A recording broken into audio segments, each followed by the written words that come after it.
Hello friends, स्टडीविंग official की इस नई वीडियो में आपका स्वागत है। जैसे कि हमने पिछली वीडियोज़ में बात की थी यूटिलिटी के बारे में, हमने देखा था टोटल यूटिलिटी के कंसेप्ट को, हमने देखा था मार्जिनल यूटिलिटी को, हमने ग्राफ में देखा था कि कैसे टोटल यूटिलिटी पे मार्जिनल यूटिलिटी डिपेंड करती है, कैसे टोटल यूटिलिटी बढ़ती रहती है, मार्जिनल यूटिलिटी कम होती जाती है, और एक पॉइंट पे जहाँ पे टोटल यूटिलिटी मैक्सिमम थी वहाँ पे मार्जिनल यूटिलिटी जीरो होती है।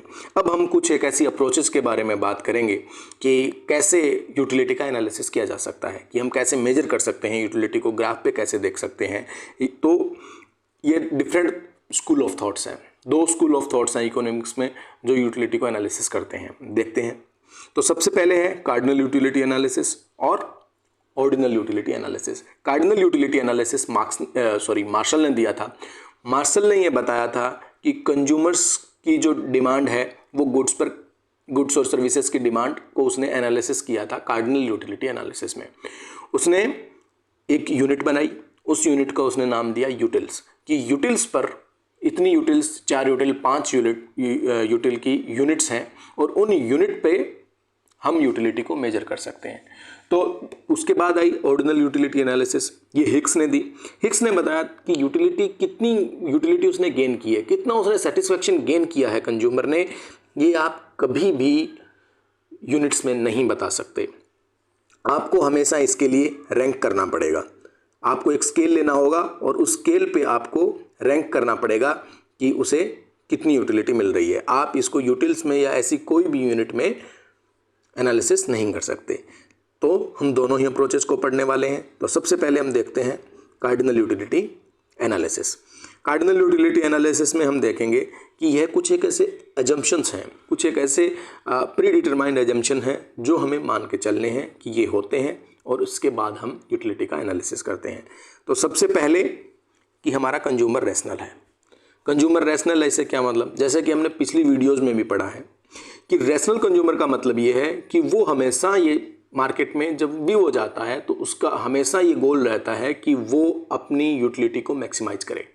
यानी कि जब भी वो गुड को कंज्यूम कर रहा है, उसे कंज्यूम करने के बाद उसका मोटो यही रहता है कि उसका सेटिस्फैक्शन लेवल हाई होना चाहिए। ये हम अजम्पशंस मान के चलते हैं। हमारा कंज्यूमर इतना रैशनल है या नहीं है ये एक अलग बात है, लेकिन कार्डिनल यूटिलिटी एनालिसिस में ये हम मान के चलते हैं।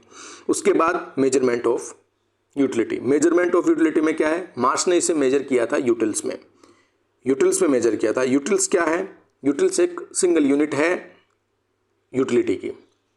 जैसे कि अगर कोई भी कंज्यूमर एक प्रोडक्ट को कंज्यूम करने के बाद उसे वैसे 5 प्रोडक्ट का सेटिस्फेक्शन मिल रहा है, जैसे उसने एक ऑरेंज खाया या एक एप्पल खाया, जो उसे सेटिस्फेक्शन मिला वो उसे ऐसा लगा कि मैंने 5 एप्पल खा लिए हैं, ऐसा सेटिस्फेक्शन मिला, तो उसकी जो यूटिलिटी है वो हमें 5 मिल जाती है। ये 5 यूटिल्स कहलाता है, 5 यूटिल्स कहलाता है। अब हम देखते हैं next, independent utility. Independent utility का क्या मतलब है कि ये एक बेसिकली हाइपोथेसिस है। हाइपोथेसिस है, एक इमेजिनेशन की गई है कि हम ये मानते हैं कि जो भी प्रोडक्ट जो भी कंज्यूम कर रहा है उसका कंजम्पशन पर्टिकुलर गुड को कंज्यूम करने पर जो उसका सेटिस्फेक्शन है वो उसके पास और गुड्स जो पड़ी हैं उनकी क्वांटिटी पे डिपेंड नहीं करता, कि उसके पास और कितनी गुड्स कितनी क्वांटिटी में है, उस क्वांटिटी का पर्टिकुलर गुड को कंज्यूम करने पर उसकी सेटिस्फेक्शन लेवल में उसमें कोई फ़र्क नहीं पड़ता। ये हम ये मान के चलते हैं कि हमारी जो बेसिकली जो पर्टिकुलर गुड की जो यूटिलिटी है वो इंडिपेंडेंट है from the other goods, from the quantity of other goods. अब हम नेक्स्ट देखते हैं marginal utility of money remains constant. कभी भी मार्जिनल यूटिलिटी कांस्टेंट नहीं रहती, वो जब टोटल यूटिलिटी बढ़ती है मार्जिनल यूटिलिटी कम होती रहती है। लेकिन मार्शल ये मानता है कि गुड की कंज्यूम करने पर जो मार्जिनल यूटिलिटी है वो बेसिकली ऑब्वियसली कम होती है, लेकिन मनी की जो यूटिलिटी है, जो मनी को के लिए जो उसका सेटिस्फेक्शन लेवल है वो हमेशा कांस्टेंट बना रहता है। यानी कि marginal utility of money always remain constant. अब हम देखते हैं 2 लॉज हैं, बेसिकली 2 लॉज माने गए हैं इस कार्डिनल यूटिलिटी एनालिसिस में। तो सबसे पहले है law of diminishing marginal utility. इसको देखते हैं, इसमें क्या है। इसमें बेसिकली मार्शल ये कहना चाहता है कि जब भी एक कंज्यूमर एक एडिशनल गुड को कंज्यूम करता है, जब भी एक कंज्यूमर एक एडिशनल गुड को कंज्यूम करता है तो जो मार्जिनल यूटिलिटी है उसमें हमेशा कमी आती जाती है। जैसे एक को कंज्यूम किया तो पीछे वाली से अब यूटिलिटी कम है, फिर उसने नेक्स्ट गुड को कंज्यूम किया तो कम है, ऐसे करते करते यूटिलिटी हमेशा कम होती जाती है और यही डिमिनिशिंग मार्जिनल यूटिलिटी होती है।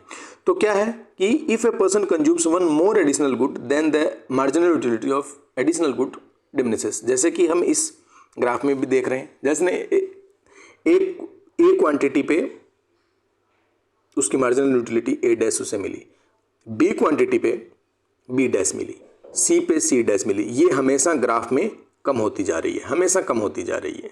यही law of diminishing marginal utility है। नेक्स्ट वीडियो में हम बात करेंगे law of equi marginal utility. इसमें हमें कंसेप्ट को मैथमेटिकली हमें देखना पड़ेगा। तो इसी के साथ थैंक यू सो मच।